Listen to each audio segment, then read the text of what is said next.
Online class में आप सभी भैया बहनों का हार्दिक अभिनंदन, स्वागत। आज हम कक्षा अष्टमी विषय संस्कृत के प्रथम पाठ सुभाषितानी का अध्ययन करेंगे। सुभाषित शब्द दो शब्दों से मिलकर के बना है, सु प्लस भाषित। इनसे संपन्न होता है। सु का अर्थ होता है सुंदर, मधुर, तथा भाषित का अर्थ है वचन, कहा हुआ, कही हुई बातें। इस तरह सुभाषित का अर्थ सुंदर, मधुर वचन है। प्रस्तुत पाठ में जो श्लोक लिए गए हैं वो श्लोक सूक्ति मंजरी, जिसके लेखक बलदेव उपाध्याय हैं, उनकी पुस्तक से नीति शतक, जो भर्तृहरि के द्वारा रची हुई पुस्तक है नीति शतक, उससे मनु जी के द्वारा लिखित पुस्तक मनुस्मृति, और माघ कवि जो संस्कृत के महान विद्वान हुए हैं, माघ कवि कहा गया है कि उपमा कालिदासस्य भारवीर अर्थगौरवम दंडी पदरालित्यम माघे संति त्रियोगुणे।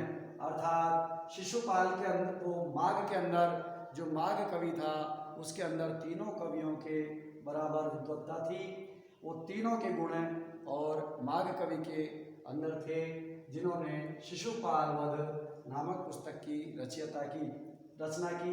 इसी प्रकार पंचतंत्र जो पुस्तक है वो विष्णु शर्मा के द्वारा लिखित पुस्तक है। इन पुस्तकों से और विचार परक श्लोकों को यहाँ संग्रहित किया गया है। शब्दार्थ है गुणज्ञेषु, गुणों को जानने वाले या गुणियों में, सुस्वादु तोया, स्वादिष्ट जल, तोय कहते हैं जल को, सुस्वाद, स्वादिष्ट जल, प्रभवंती, निकलती है, उत्पन्न होती है। समुद्र आसक्य, समुद्र में मिलकर, समुद्र में पहुंचकर, भवन्ते पेया, पीने योग्य नहीं होती है। विषाणहीने, सींग के बिना और खादन नपी, खाते हुए भी, जीव माने जिंदा रहता हुआ, पिसु नश्य, चुगलखोर, चुगली करने वाले की, व्यसनी ने बुरी लत वालों की। इस प्रकार से पहला श्लोक है गुणा गुणज्ञेषु गुणा भवन्ति, गुणा गुणज्ञेषु गुणा भवन्ति, ते निर्गुणं प्राप्य भवन्ति दोषः, सुस्वादु तोया प्रभवन्ति नद्ये, समुद्रमासाद्य भवन्ते पेया। गुणों को जानने वाले के पास में ही गुण रहते हैं, गुण होते हैं।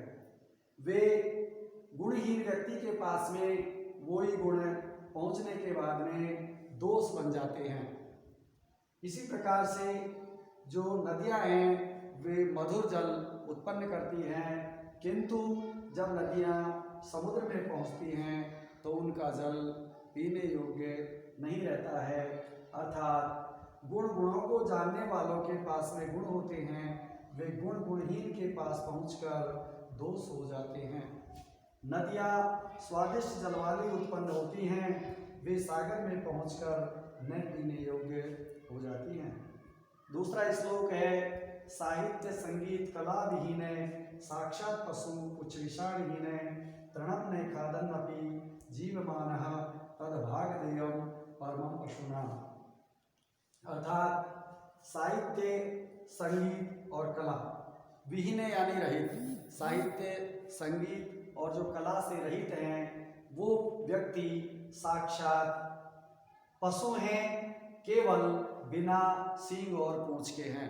बिना सींग और पूंछ के वो साक्षात पशु ही है। ऐसे व्यक्ति जिनके पास में न साहित्य है, न साहित्य का ज्ञान है, न संगीत का ज्ञान है और न किसी भी प्रकार की कला है।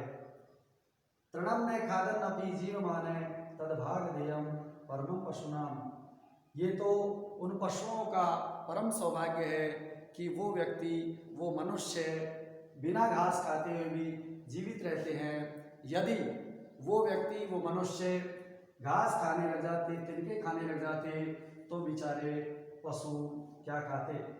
साहित्य संगीत कला से रहित व्यक्ति प्रत्यक्ष रूप से पूंछ और सींग से रहित पशु है। यह पशुओं का परम सौभाग्य है कि मनुष्य तिनके न खाता हुआ भी जीवित है, जीवित रहता है। धन्यवाद।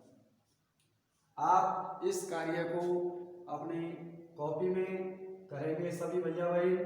धन्यवाद।